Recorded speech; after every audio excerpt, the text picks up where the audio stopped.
Fala, meus amigos, seguinte, vou começar agora a postar esses vídeos aqui no YouTube, vídeos caseirões mesmo. Olha só, tô aqui, meu quarto, olha lá a Grande Unai, minha querida cidade, né, minha atual cidade, porque eu não sou daqui, a galera me conhece, sabe que eu sou lá do norte de Minas, Bocaiúva, próximo de Montes Claros, cidade boa. E é o seguinte, por que eu vou fazer isso? Porque no Instagram não dá pra gente postar muito conteúdo denso, e aqui a gente acaba direcionando para aquela galera que realmente quer entender sobre investimentos.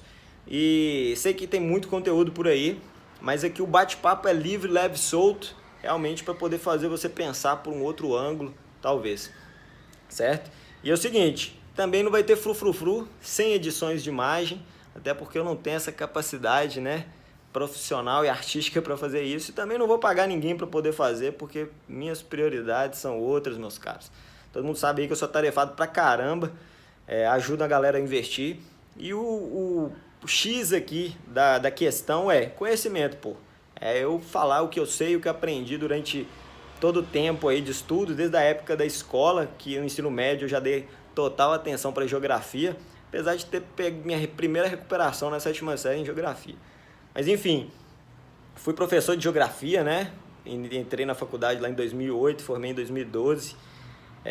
E tudo isso aí me ajudou a ter essa visão 360 com base nos estudos macroeconômicos, geopolítica, enfim. É por isso que eu sou aquele cara que curto o stock pickings, né? Que é investir diretamente em ações aí, fazer minhas próprias análises, e a maioria delas baseadas em macroeconomia, ou seja, ver tudo que está rolando aí no mundo afora, trazendo aqui para as nossas análises, seja ações brasileiras, seja ações internacionais.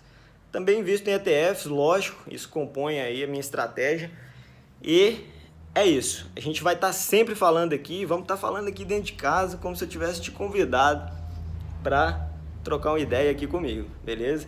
E hoje, por que eu estou fazendo esse vídeo aqui? Eu ia até gravar isso aqui pro Instagram, só que lá, como que ia colocar um vídeo desse tamanho lá, né? Não tem nem jeito. E aí o que rola?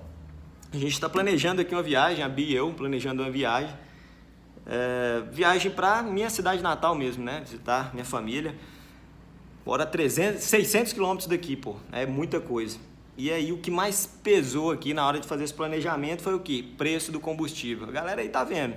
Então, absurdo, a inflação, tudo aí ocasionado por conta dessas distorções que vieram com a pandemia, né?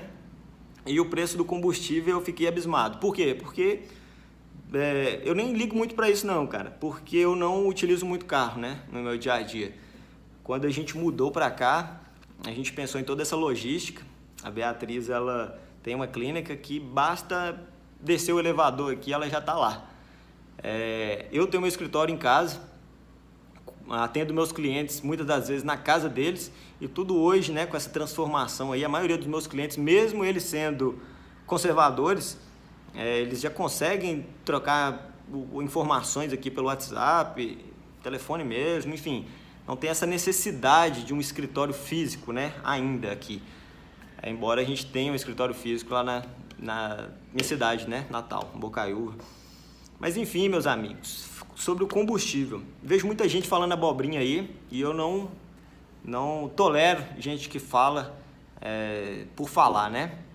Principalmente aquela galera que me segue, aquela galera que tá junto, então sentindo o dever de vir aqui falar um pouco. É um assunto totalmente complexo quando a gente fala de combustível, quando a gente fala de commodity. Por quê? Porque é algo que está suscetível a diversas oscilações e ocasionados por diversos fatores, né? Entre um deles aí questões ambientais, questões sociais, questões políticas. Então é muito difícil. E a maioria da galera, quando fala em preço de combustível, acaba levando em conta só a questão política, né? Infelizmente, o Brasil, é lógico, é um país totalmente complicado, instável por questões políticas, e isso acaba realmente fazendo com que a gente não tenha aí uma visão clara das coisas, certo? Pois bem, esse aumento do preço dos combustíveis aí, ele tem, como eu falei, diversas influências, só que uma das que a gente tem que entender é que em 2016 o ex-presidente da Petrobras, aí, o Pedro Parente, ele estipulou uma nova política de preço para a Petrobras. Por quê? Porque antes disso, em governos anteriores, aí, governos petistas, a Petrobras ela praticamente quebrou. Diversas questões também, lógico, tem a parte da corrupção aí, que é o que a galera fala, mas tem algo que vai além disso, que era a política de preço, né? Então, a política de preço fazia com que as margens de lucro aí da Petrobras não fossem interessantes. E isso fez com que ela perdesse milhões e milhões e milhões aí, certo? E aí o que aconteceu?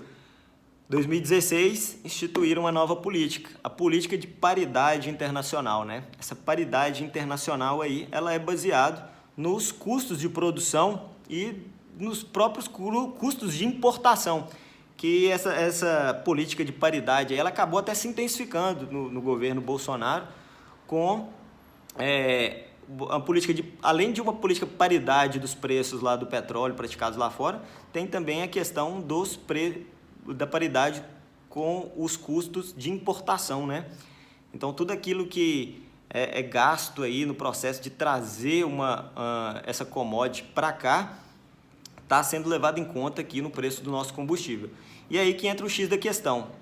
Isso dá para mudar? Dá para mudar. Teria que estudar muito bem essas políticas aí, porque a política de paridade ela é interessante do ponto de vista do acionista, do ponto de vista da empresa, do ponto de vista dos negócios, né? Do ponto de vista daqueles que querem uma privatização, que querem abrir esse mercado aí para novas empresas, só que é totalmente nocivo para nós consumidores. E no caso aqui a gente está olhando pelos dois lados, né? Pelo lado do consumismo, né? A gente também é consumidor, mas também como investidor. Então, olha só, a partir daí a gente vê que a Petrobras se reergueu, passou a ganhar muito, está lucrando muito com isso, né? Tem aí um processo de privatização, só que a gente está sendo esfolado, cara, com o preço disso. E existem diversos países que adotaram essa paridade internacional de importação, só que a maioria desses países não produzem petróleo e muito menos refinam esse petróleo, né? Não beneficiam esse petróleo. E nós, brasileiros, a gente tem essa capacidade que está ficando ociosa, tá sendo deixado de lado aí por conta dessa política, né? E aí é isso que precisa ser tratado. Eu não vou conseguir falar muito, explicar tudo isso aqui, entrar na parte da matemática financeira, falando sobre isso, falando sobre números, mas eu estou deixando aqui para vocês algo a se pensar e vocês buscarem conhecimento. Inclusive eu vou deixar embaixo aí links para vocês estarem lendo, para quem quiser entender, porque isso é muito importante. Inclusive, esse entendimento aí, mesmo que ainda superficial, né? Eu não posso falar que eu sou um expert nisso. Como eu falei, commodity é algo extremamente complicado, extremamente complexo. A minha noção aqui é uma noção de base mesmo, mas é essa noção que me dá capacidade de também montar minhas estratégias, né? Inclusive, foi uma das estratégias mais interessantes que me deram maiores retornos aí no momento da pandemia, quando o preço do petróleo caiu absurdamente, né? Uma vez que acreditaram que a demanda ia cair absurdamente.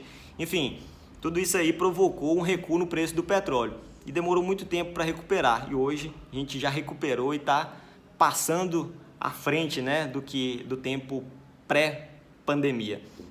E por conta desse aumento dos preços aí, por conta da instabilidade política aqui do Brasil e o aumento do dólar, tudo isso faz com que o preço do combustível também aumente. Ou seja, preço do petróleo aumentando, dólar aumentando, tudo isso aí faz com que o preço do nosso combustível aumente. Então, é algo muito complexo, não dá pra gente falar que é culpa do presidente, é culpa do ciclano, de fulano, porque existem metas, existem propósitos, mesmo que pensando pelo lado bom da situação aí, que é privatizar e tudo mais, a gente tem um lado nocivo, né? E esse lado nocivo está pesando bastante, porque uma gasolina a R$7, meus caros, não é fácil.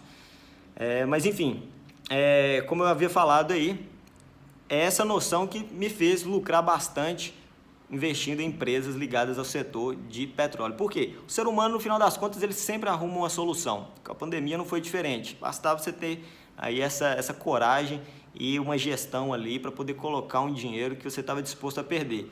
Eu fiz isso sabendo que o preço do petróleo recuperaria. Pô, cara, a gente está falando de um cartel, é um cartel que domina o petróleo aí no mundo, né? É um grupo ali de países, os maiores produtores, que determinam o preço do petróleo. Inclusive, eles forçam a barra, né?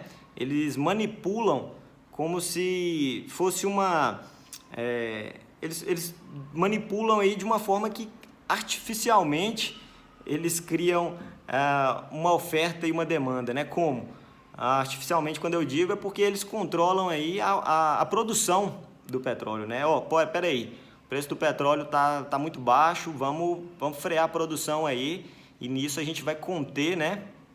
Conter aí a oferta desse produto no mercado, e com isso a demanda aumentando, a gente vai ver a elevação dos preços, né? Então eles fazem isso a todo momento. E como ir contra um cartel desse que pensa somente no lucro? Então foi aí que eu pensei, pô, cara, eu sempre nado com os tubarões, não vou fazer diferente. Então essa noção que a gente tem que ter se você quer investir, ser um investidor stock picking, né? Montar esse tipo de estratégia. Do contrário, se você quer investir em ETF, deixar algum gestor por conta, isso aqui nem faz sentido para você, não. A não ser que você seja um curioso e queira entender realmente, para não ficar falando abobrinha por aí. Beleza? Então é isso, esse é o primeiro vídeo, 11 minutos, isso nunca iria para o Instagram. E depois vocês comentem aí, mesmo que particularmente, se vocês vão gostar ou gostaram desse tipo de formato aqui. É isso. Isso aqui é para quem quer absorver conhecimento e não para quem quer ficar vendo aqui imagem bacaninha, frufruzenta. E é isso aí, beleza? Tamo junto e aquele abraço.